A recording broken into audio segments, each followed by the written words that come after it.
Once upon a time, long, long ago, there was a little boy named Kimo, and he really wanted to eat poi, but he needed help because he was too little to get it by himself, because it was a lot of work to dig up the kalo and wash it and mash it.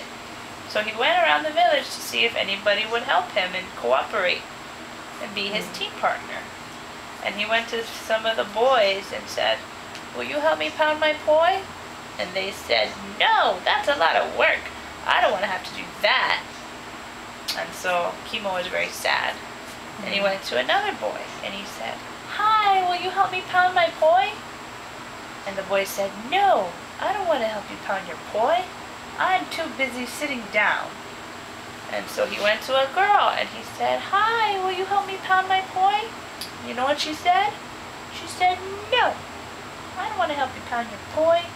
That'll make my hands dirty." So finally he went to Lehua, who was playing in the river. And he said, "Hi, Lehua." And she said, "Hi, Kimo. Why do you look so sad?"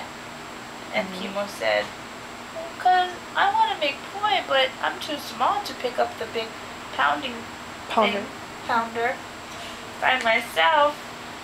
And she said, "I'll help you." And he said, "Really? Can we be a team?" And she said, "Yeah." So they were both really small, but when they worked together as a team, they were able to make so much yummy poi. Afterwards, they were laughing and playing and eating all the stuff. It was a lot of work, but in the end, when they worked together, they were able to make something that they wouldn't have been able to do by themselves, either one.